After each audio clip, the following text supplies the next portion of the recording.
Welcome to Mega Stadiums. Today, we're covering breaking news from Rome. SS Lazio has just unveiled one of the most audacious stadium projects in European football. The club has formally presented its plans to transform the abandoned Stadio Flaminio into a 50,000-seat modern fortress, their very own home for the first time in over 70 years. This is the story of how one of Italy's most historic clubs is finally leaving the Olimpico behind, and why that changes everything. Let's get started.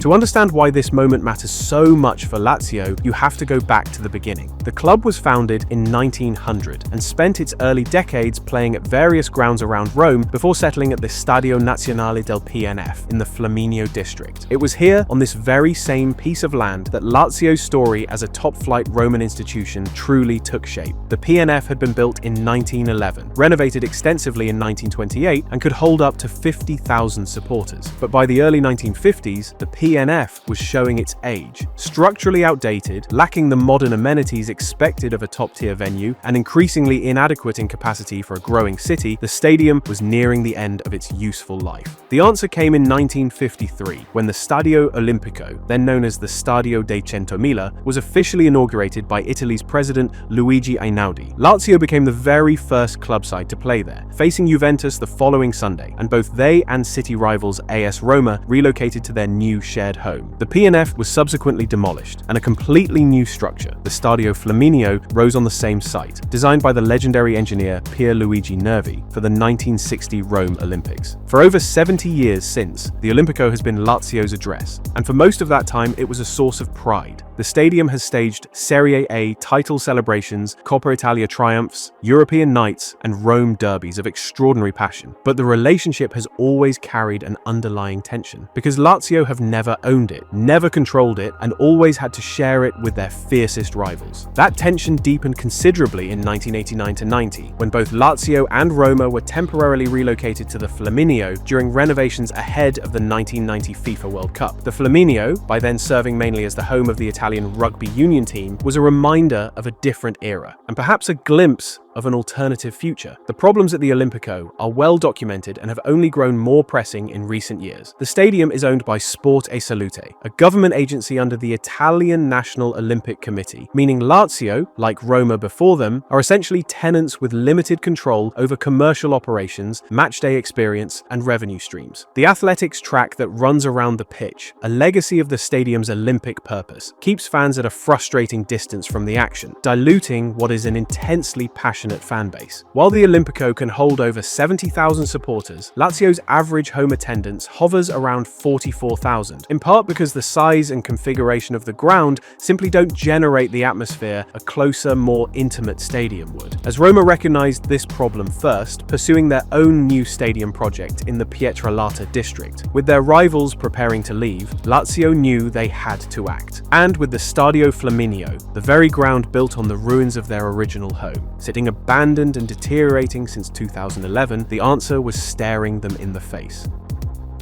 On February 13th, SS Lazio formally submitted their redevelopment proposal to the municipality of Rome. 4 days later, on February 17th, President Claudio Lotito took to the stage at the club's headquarters and presented the project to the world. What he revealed was far more than a simple stadium upgrade. It was a complete architectural and urban vision for the future of the Flaminio district and the club itself. The centerpiece of the project is a breathtaking engineering concept. The Stadio Flaminio is a protected architectural masterpiece, a UNESCO-adjacent landmark. Demolishing it is simply not an option, legally or culturally. So, architect Marco Casamonti of Studio Archea developed a solution that is as elegant as it is technically daring. A new upper tier that effectively floats above the existing Nervi structure, supported by 46 external steel frames that the designers have described as resembling the talons of an eagle. The original load-bearing structure is left entirely untouched. The new superstructure rises above it, adding a complete second ring of seating that wraps around the stage stadium in a 360-degree configuration. The result is a venue with a total capacity of 50,570 seats, more than double the Flaminio's current 20,000 and dramatically more intimate than the cavernous shared Olimpico. And unlike their current home, the Flaminio has never had an athletics track, so fans will be close to the pitch. Combined with the new roof that will cover the entire seating bowl, the acoustic effect is expected to be transformative. A ground with 50,000 Lazio supporters packed tightly under a covered canopy is a very different animal to a shared 70,000 seat venue where the atmosphere too often dissipates into the Roman sky. The project extends well beyond the stadium itself. Lazio have embedded sustainability at the heart of the design. Solar panels will allow the stadium to generate its own energy, and 57,000 square meters of green areas will be created around the venue, forming a landscaped belt that acts both as a visual buffer and as a contribution to Rome's urban environment. Traffic management is central to the planning, with a detailed mobility strategy prioritizing public transport, cycling routes, and pedestrian access. A Lazio club museum is also planned, offering interactive exhibits that celebrate the club's 125-year history and deepen the stadium's identity as a cultural landmark, not just a sports venue. Lazio have proposed a 90-year surface rights agreement with Rome's municipality, retaining land ownership with the city, while a special purpose company handles construction, modernization, and long-term stadium management, keeping the project off the club's direct balance sheet. This vehicle will also be responsible for commercial operations on non-match days, including concerts, cultural events, conferences, and sporting occasions, ensuring the stadium works as a revenue-generating asset around the clock, all year long. Lotito's framing of the project captured its broader ambition. We are presenting more than just a stadium, a vision, because the renovation of the Flaminio Stadium is not only about Lazio, but about the city of Rome. It is a historic stadium. It is part of an urban system, not an isolated venue. With this stadium project, we want to make Lazio immortal.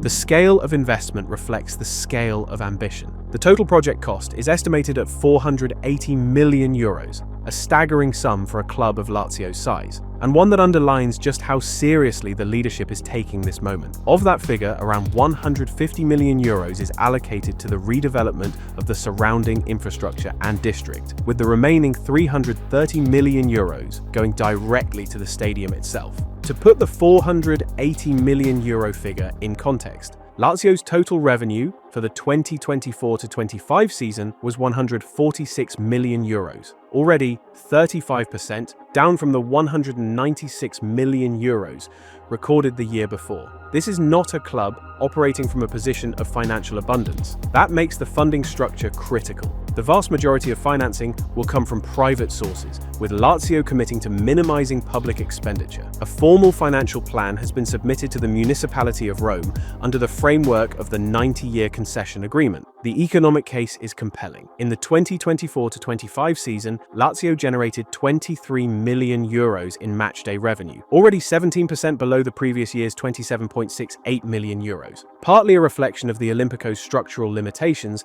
and the disconnect between the club's fan base and a venue they don't truly feel is theirs. The club currently has around 29,000 season ticket holders. With a new purpose-built home delivering a dramatically improved matchday experience, conservative projections suggest annual matchday revenue could reach 35 million euros. And that's before accounting for the commercial revenues from concerts, events, hospitality, the museum, club shops, and restaurants that become possible when you own and control your venue every day of the year. That transformation of the commercial model is, in many ways, even more significant than the matchday uplift alone. The construction timeline has been mapped out in phases. Preparatory works are expected to begin in the second half of 2026, once all the necessary authorizations have been secured. Full construction is then scheduled to run from early 2027 through to the first half of 2031, when the first Lazio match at the new Stadio Flaminio is expected to take place. That timeline is deliberately calibrated to a very specific opportunity: UEFA Euro 2032,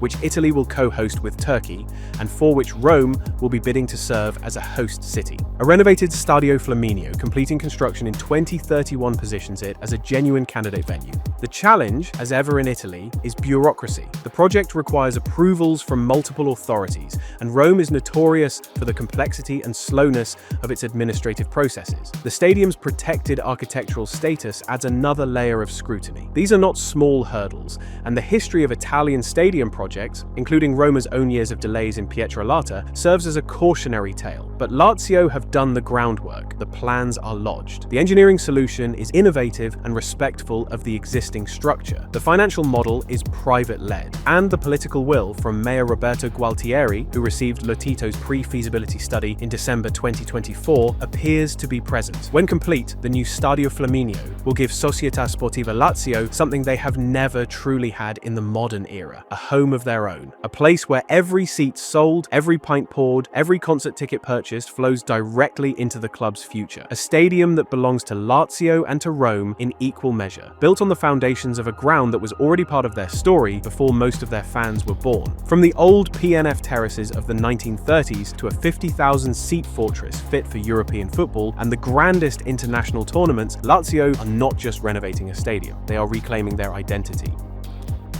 And that's the full story of Lazio's stunning plan to transform the Stadio Flaminio into their permanent home. Can Lotito's responsible dream survive the bureaucratic gauntlet and deliver Rome a world-class venue by 2031? Let us know your thoughts in the comments below. If you enjoyed this video, make sure to like, subscribe, and hit the bell so you don't miss anything. Thanks for watching, and as always, see you next week.